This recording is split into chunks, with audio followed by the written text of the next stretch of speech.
네, 안녕하세요. 반갑습니다. 저는 오늘 그 방송 진행을 맡은 이서현이라고 하고요.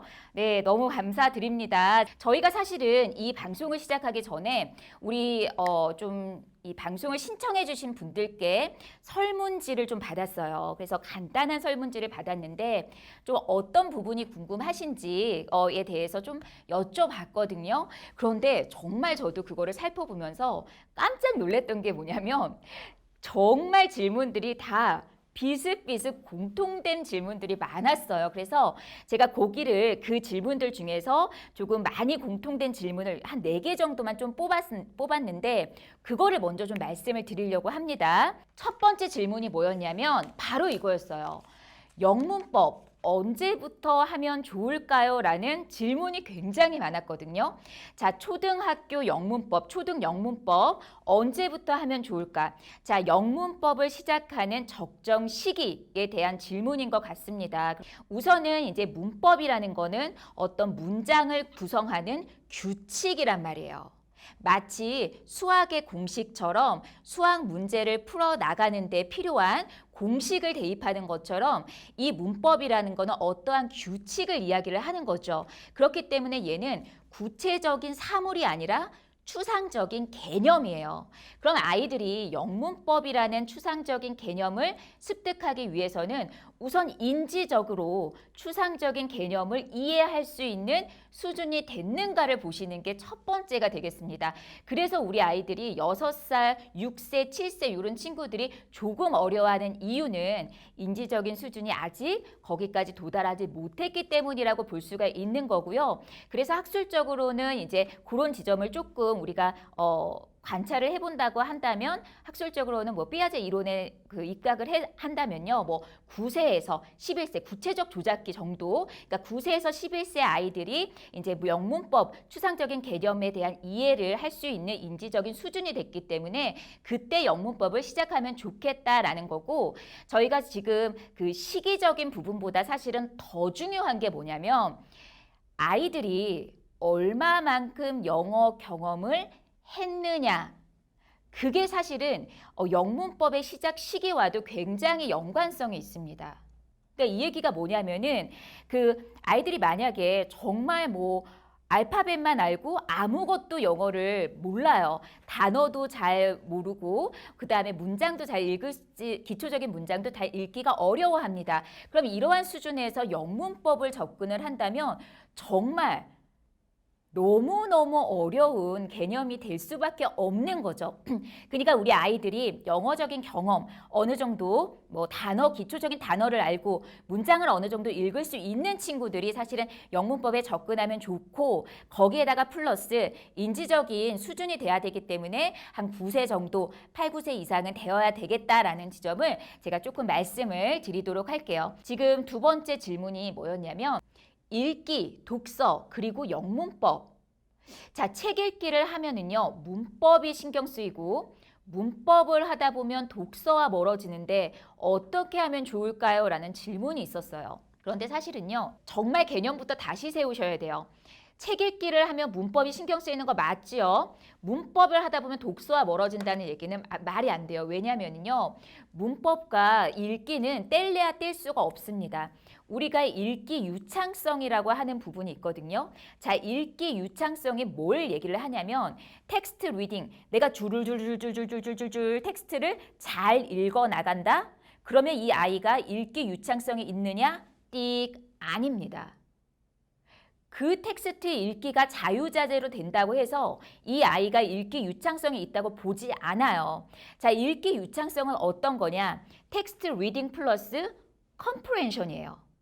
자, 그러니까 지문을, 텍스트를 해독하는 능력, 그리고 그 지문을 이해하는 능력, 이 두 가지를 갖췄을 때 읽기에 유창성이 있다라고 봅니다. 그렇다면은요, 우리가 아이가 그 지문에 대한 거를 굉장히 잘 이해를 하려면 단어적인 부분 물론 중요하죠. 그리고 문법도 빼놓을 수가 없습니다. 왜냐하면 그 지문 자체는 어떤 시간적인 흐름의 연관이 될 수가 있고요. 그렇죠? 그리고 과거의 이야기일 수도 있고 미래의 이야기일 수도 있기 때문에 그러한 것들을 잘 이해를 하면서 지문을 읽어내려 가려면은 분명히 문법적인 부분이 필요하다라는 거죠. 그래서 읽기와 단어, 읽기와 문법은 뗄래야 뗄 수 없는 관계이기 때문에 서로 상호 호환적으로 학습을 시켜주셔야 되는 거지, 읽기를 하면서 문법은 조금 멀어지고 문법을 하려고 그러면 읽기가 멀어지고 이러한 개념은 아니라는 거죠. 그래서 제가 보충 설명으로 조금 더 말씀을 드리면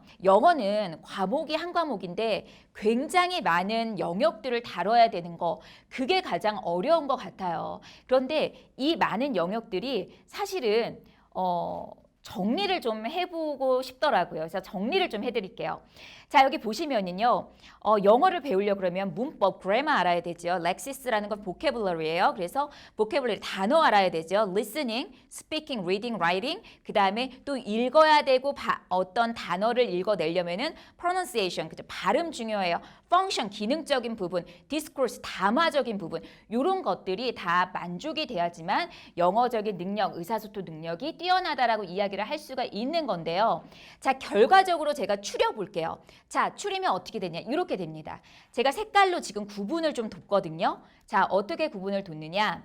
listening, speaking, reading, writing 이렇게 네 가지.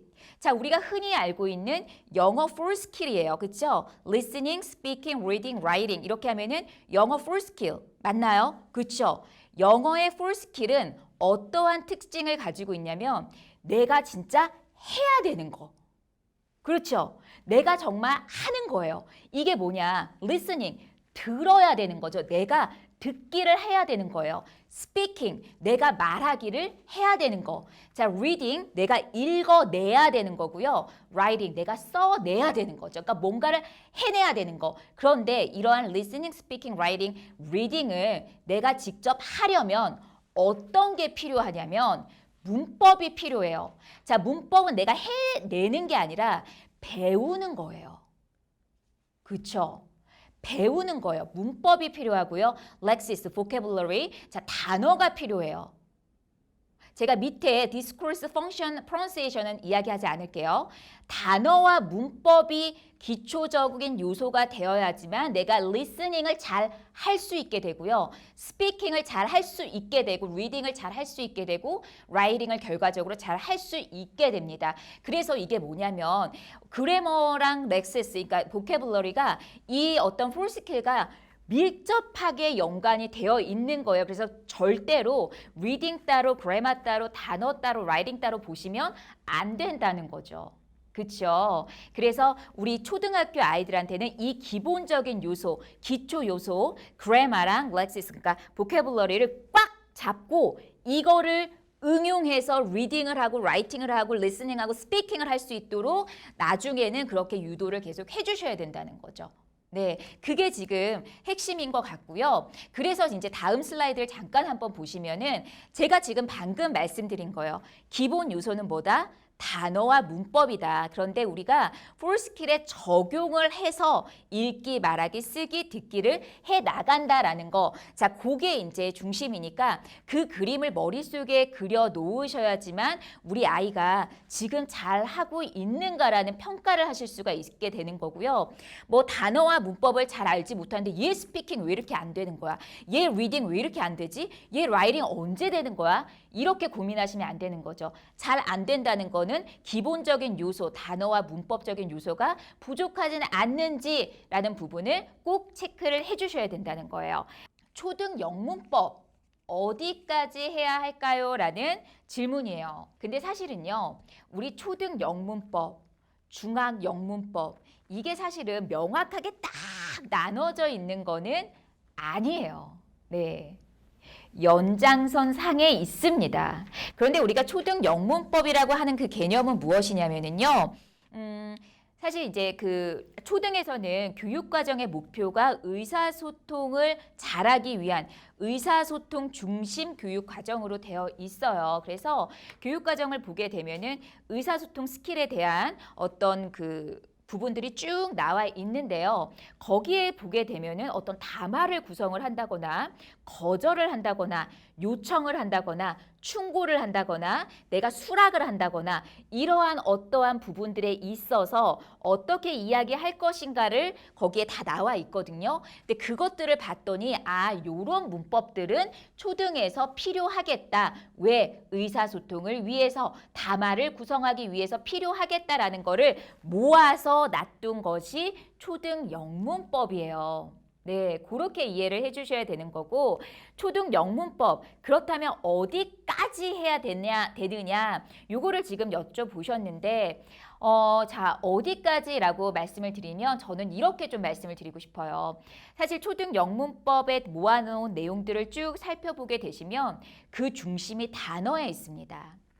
어떠한 단어들이 있는데 그 단어들이 어떻게 변형이 되고 어떻게 파생이 되고 어떻게 기능별로 나누어지는지 그게 초등 영문법이에요. 초등 영문법의 기초는 단어예요. 네, 그러니까 이게 무슨 말이냐면 자 단어를 기능별로 나누어 놓은 것 이게 뭐죠? 품사예요. 그렇죠? 단어를 기능별로 나누어 놓은 게 품사예요. 품사 중에서 명사에서 어떨 때 형태가 변형이 되는 경우가 있습니다. 그게 어떤 거지? 이게 바로 영문법의 개념이죠. 동사가 있어요. 동사가 비동사랑 일반 동사가 있대. 근데 일반 동사가 언제 어떻게 변하지? 이게 바로 초등 영문법입니다.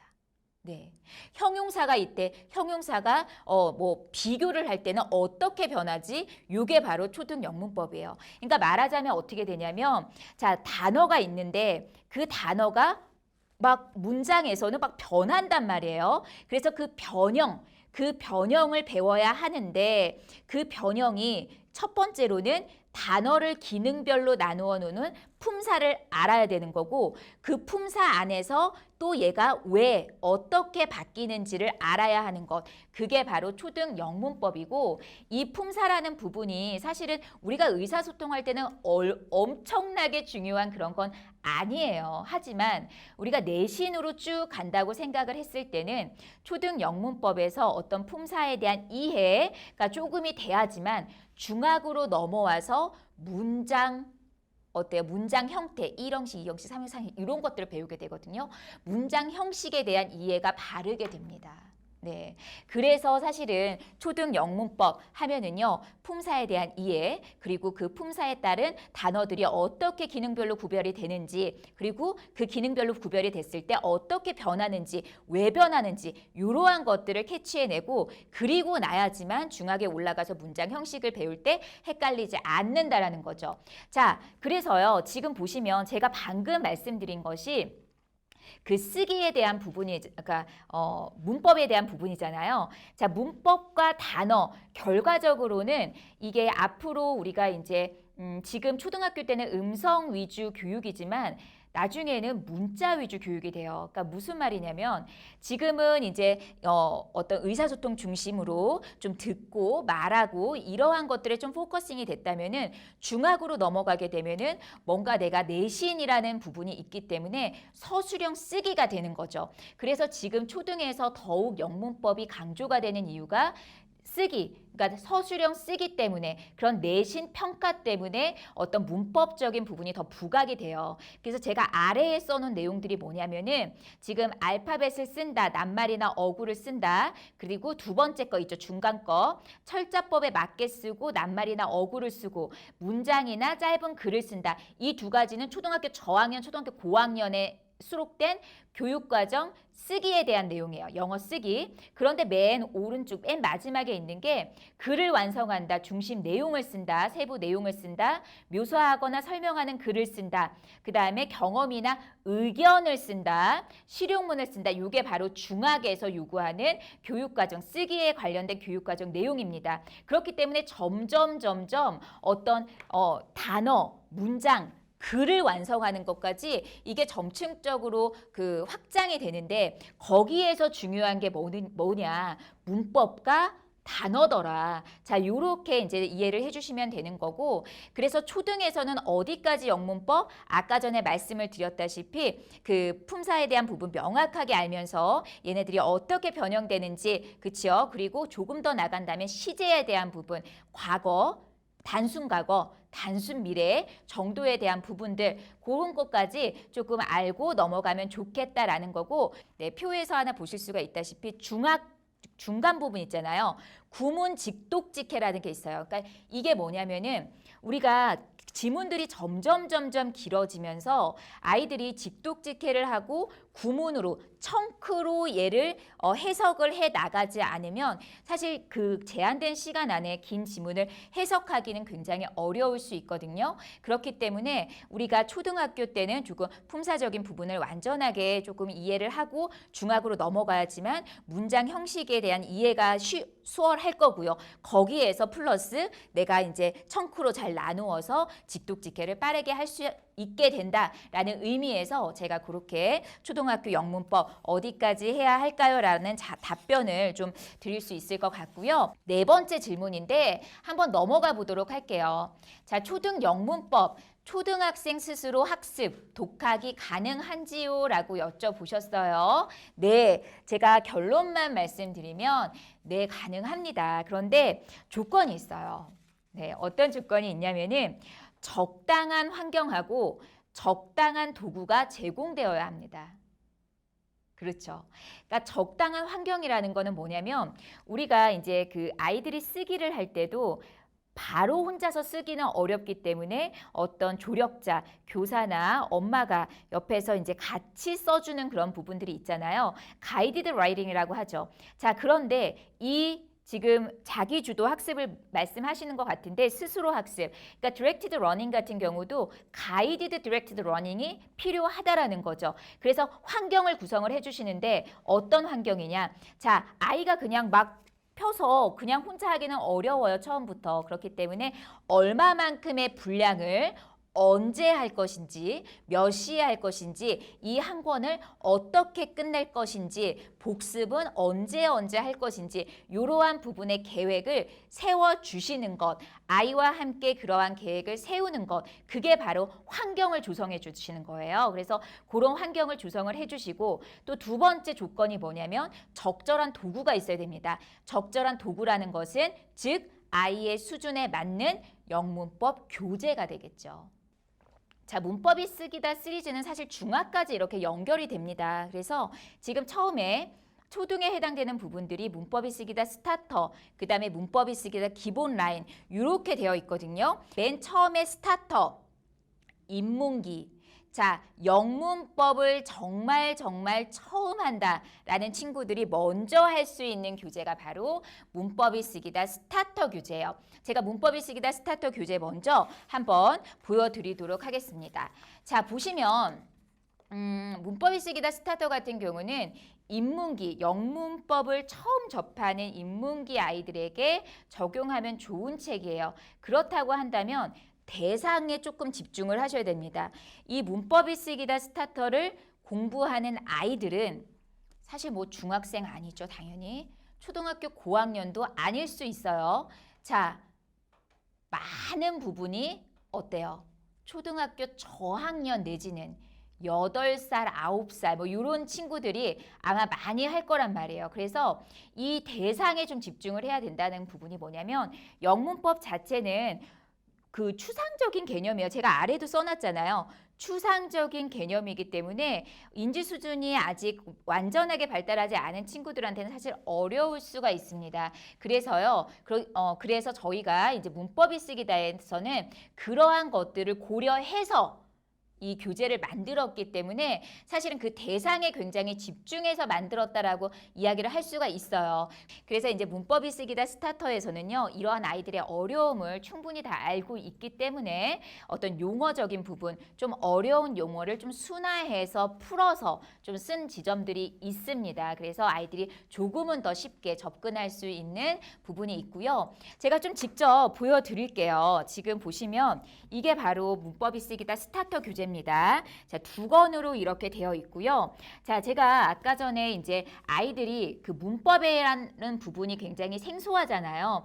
그렇기 때문에 한꺼번에 많은 인풋을 주면 사실은 스트레스를 받을 수밖에 없어요. 그래서 아이가 이해할 수 있을 법한 내용으로만 아주 잘게 쪼개서 아이들에게 문법을 접근하는 것이 바람직하다라는 지점 제가 말씀을 드리고, 또 문법이 초등 문법이라는 거는 단어부터 시작을 해요, 사실은. 그래서 그거를 제가 직접 좀 보여드릴게요. 단어부터 시작을 한다는 것이 아이들이 요 단어 알죠? cat, dog, rabbit 모두 다 아는 단어예요. apple 알고요. ant 다 아는 단어입니다.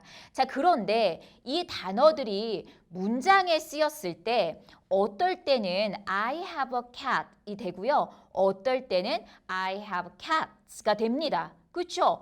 그러면 내가 읽을 때는 그냥 쭉쭉쭉쭉 읽을 수가 있는데 조금 더 집중해서 어떨 때는 a cat, 어떨 때는 cat.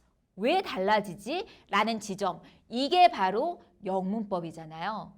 그쵸? 그래서 이러한 단어들의 변형, 그쵸? 단어들의 변형, 요 지점이 바로 영문법이기 때문에, 하지만 이 cat이라는 단어 자체를 모른다면 사실 이 영문법을 진행하기가 조금 어려울 수 있다. 더 어렵게 느껴질 수 있다라는 거를 제가 앞서서 말씀을 드렸습니다. 자, 그래가지고 언제 어를 붙이는지, 언제 단어 뒤에 s를 붙이는지 이러한 규칙들을 배우게 되면서, 또 여기에 보면은 우리가 모음 발음으로 시작되는 단어 앞에는 어가 아니라 an, 그죠? n, on 이거를 붙이잖아요. 그래서 이러한 지점까지 함께 녹아져 있는 그러한 개념을 배울 수가 있게 되는데요. 내가 알고 있는 단어부터 시작해서 문법 규칙을, 아주 간단한 문법 규칙을 배우게 됩니다. 그래서 이렇게 스텝 1에서는 내가 배웠던 개념들을 한번 체크를 해보게 되고요. 여기에서도 그냥 간단하게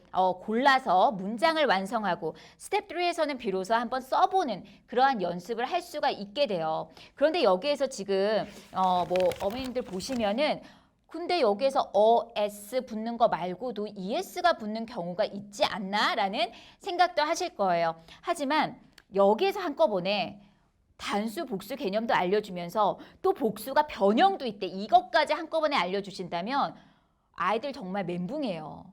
용량 초과입니다. 그래서 작게 쪼개서 아이가 이해할 수 있는 것부터 해야 된다는 말이 바로 그거고요. 자, 여기에서 보시면 말씀대로 어가 붙을 때, 단어 뒤에 s가 붙을 때 이제 하게 되잖아요. 자, 그럼 유닛 2로 넘어가게 되면 여기에서 다시 어가 붙기도 하는데 어떤 단어는 s가 아니라 es가 붙는 단어가 이때 어떤 단어가 그렇지? 라고 했을 때 여기에 나와 있습니다. es가 붙는 단어는 단어 끝이 ox, s, sh, ch로 끝나는 단어에는 es가 붙는다라는 게 여기에 나와 있는 거예요. 그러니까 이 앞에서 유닛 1에서 단수, 복수 배우면서 복수의 변형까지 함께 배우게 되면 너무 어렵지만, 아이가 먼저 하나일 때는 이렇게, 그 다음에 하나보다 많을 때는 이렇게 되네 라는 거를 완전하게 프랙티스하고 이해한 다음에 유닛으로 넘어왔더니 여러 개 있을 때 하나보다 많을 때는 s가 붙는 것도 있고 carrots랑 oranges처럼, 그리고 es가 붙는 것도 있구나 라는 거를 여기에서 다시 배우면서 스텝 1, 2, 3까지 가서 문장 쓰기까지 갈 수 있다라는 거예요. 그렇게 지금 학습을 해야지만 아이가 명확한 문법적인 규칙을 이해할 수가 있는 거지, 한꺼번에 많은 거를 주면은요, 아이들이 정말 인지 자원이, 한정되어 있는 인지 자원이 꽉 차서 넘치기 때문에 이해할 수 있는 여지가 전혀 없습니다. 그래서 이 스타터 지금 교재가 그렇게 개념들을 잘게 아이들이 이해할 수 있을 법한 개념들끼리만 묶어서 쪼개서 구성을 해놨기 때문에 쉽게 영문법을 이해하고 규칙을 적용해서 문장을 쓸 수 있게 된다라는 그러한 핵심을 여기서 가지고 있어요. 그리고 1권하고 2권하고 이렇게 어떤 내용들이 있을까라고 이제 궁금해 하시면은요, 교재를 받아 보시면 교재 앞에 1권과 2권이 자 어떤 개념들, 어떤 내용들이 조금 연결돼서 나오는지 함께 되어 있거든요. 그래서 이 표를 조금 참고해 주시면 좋을 것 같고요.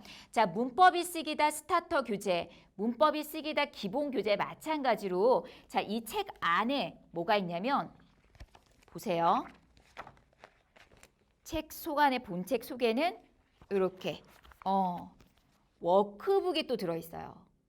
그렇죠. 그래서 유닛 1 하나를 끝낸 다음에는 워크북을 하면서 스스로 다시 한번 문장 쓰기 연습을 해보면 좋습니다. 사실은 아이들이 문장 쓰기를 싫어하고 어려워하는 친구들이 굉장히 많아요. 그런데 이 문장 쓰기 같은 경우는 내가 배웠던 내용을 다시 쓰는 거, 배웠던 문장을 다시 쓰는 거기 때문에 흔히 아이들이 문장 쓰기를 어려워하는 이유는 내가 새롭게 만들어서 뭔가를 해내야 된다는 그런 이렇게 스트레스, 그것 때문에 싫어하는 경우가 굉장히 많거든요. 하지만 이거는 배웠던 내용, 너무 쉬운 내용들이 있기 때문에 술술술술술술술 스스로 써갈 수 있는 지점들이 있는 거죠. 그래서 이러한 교재와 또 강의와 함께 공부를 하면은요, 아이들 스스로 영문법 학습 충분히 가능합니다. 자, 문법이 쓰기다 기본이죠. 자, 이 교재에 대해서 한번 말씀을 드리도록 할게요.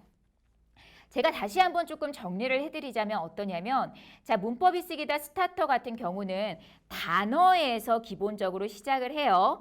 단어가 문장에 사용될 때 어떠한 기능을 가질까라는 게 바로 품사예요. 그래서 이 품사에서 살펴보면은 명사 같은 부분은 단복수에 따라서 형태가 바뀌어요. 동사도 시제에 따라서 형태가 바뀌어요. 자, 이러한 부분, 그쵸? 그런 부분들이 다 영문법이란 말이에요. 그렇다면 이 문법이 쓰기다 기본에서는 그런데 얘가 왜 바뀌지?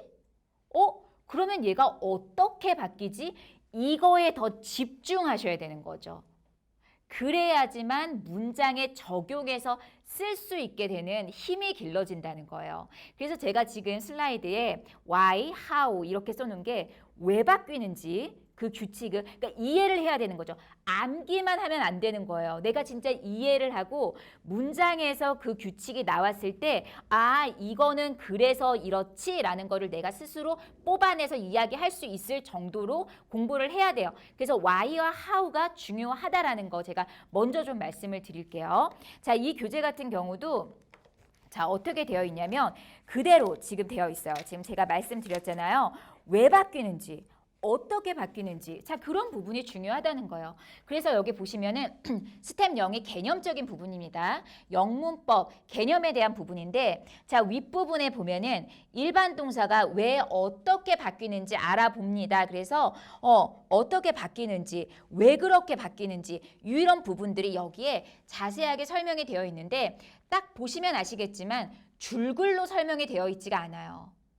왜냐하면 이게 문장으로 줄글로 설명되어 있으면 아이들이 사실은 그 문해력이라는 게 다들 틀린데 줄글을 읽으면은 그게 잘 이해되는 친구도 있지만 더 헷갈리는 이게 무슨 말이지라고 헷갈리는 친구들도 많아요. 그래서 어떤 줄글 설명은 조금은 자제하고 대신에 시각적으로 각인될 수 있는 표라든지 그림이라든지 이러한 부분을 많이 담았습니다. 따라서 우리 아이들이 요 책 같은 경우는 초등학교 3학년 이상, 그쵸? 한 4학년, 5학년 친구들이 하기에 굉장히 좋은 교재로 제가 좀 말씀을 드릴 거고요. 자, 스텝 0에서 개념과 규칙을 알아봤다면 스텝 1에서는 이 개념들을 한번 간단하게 확인을 하고 정리를 해봐야 되겠죠?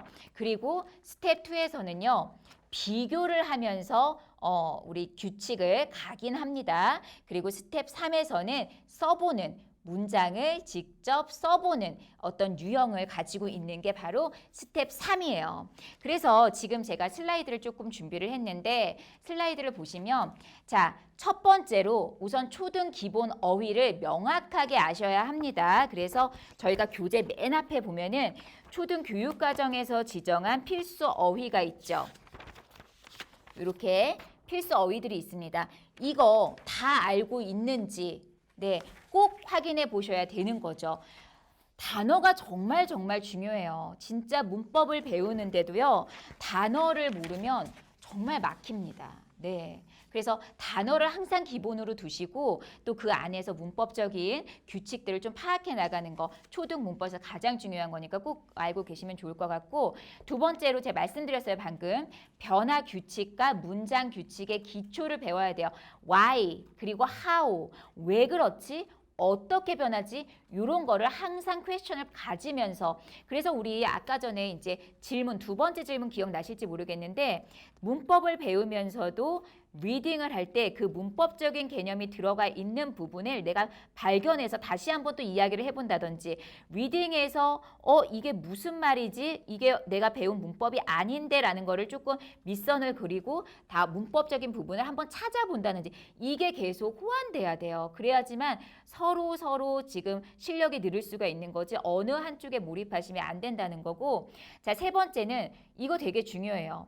비교를 통한 쓰기 훈련이 이루어집니다. 이 교재 안에서. 자, 형태를 비교할 수가 있고요. 뭐 S, ES 같은 부분들, 뭐 형태를 비교할 수가 있고 또 우리 동사 중에서도 불규칙적으로 변하는 동사들도 있기 때문에 그런 거를 비교를 한다든지 또 의미를 비교를 한다든지 같은 조동사 can이어도 능력을 나타내는 can과 허락을 나타내는 can은 틀리기 때문에 의미를 좀 비교해 주는 어떤 비교를 통한 쓰기 훈련들이 요 안에 들어 있다라는 거고 그다음에 네 번째는 보시면은 유형 적응 훈련. 자, 스텝 3이 유형 적응 훈련인데 그 유형 적응 훈련이라는 건 뭐냐면 뭐 베껴 쓴다든지 우리말을 영어로 바꿔 쓴다든지 영어를 우리말로 해석해서 쓴다든지 그렇죠? 틀린 거를 고쳐 쓴다든지 조건에 맞게 고쳐 쓴다든지 이러한 부분들이 다 유형 적응 훈련이에요. 그러니까 이거는 지금 초등학교에서 그 문법 이해를 좀 하셨죠? 근데 여기에 보면은 제목이 문법이 쓰기다요. 쓰기라는 부분은 이 쓰기는 내가 정말 줄줄줄줄 막 글감을 쓴다. 이러한 개념이 아니고요. 뭐냐면 writing to learn이에요. writing to learn. 자, 그게 뭐냐면 배우기 위해서 쓰는 거예요. 그러니까 말하자면 문법적인 부분을 배웠는데 그거를 적용해서 다시 한번 써보면서 문법적인 규칙을 다시 한번 이해하기 위한 쓰기라는 거죠. 그렇죠? 그래서 이 책을 오해하시면 안 되는 게 이 책을 한다고 해서 막 줄줄줄줄 쓸 수 있게 된다? 그런 게 아닙니다. 문법과 쓰기는 굉장히 밀접한 연관이 되어 있고 앞으로 중학에 가서 내신 시험을 봤을 때 서술형 쓰기의 부분 감점 1번이 뭐냐면 문법이 틀린 게 부분 감점의 첫 번째예요. 그렇기 때문에 우리가 정말 정확하게 쓸 수 있느냐, 정확하게 문법을 이해하느냐를 따지기 위해서 쓰기라는 거를 여기에 적용을 했다라는 거죠. 그렇게 이해해 주시면 될 것 같습니다. 오늘 방송은요. 자, 여기에서 조금 마무리를 하도록 하고 혹시나 궁금하신 부분이 나중에 좀 생기셨다라고 한다면은요. 저희 카카오톡 플러스 친구 플러스 있죠? 카카오톡 플러스 친구 추가를 잉글리시 버스를 해주세요. 거기에서 문의를 주시면 질문을 주시면 저희가 또 상세하게 대답을 해드리도록 하겠습니다. 자, 그러면은요. 11시부터 12시까지 자, 1시간 동안 끝까지 함께 해주신 분들 너무너무 감사드리고요. 저는 또 다음에 다시 찾아뵙도록 하겠습니다. 네, 감사합니다. 안녕히 계세요.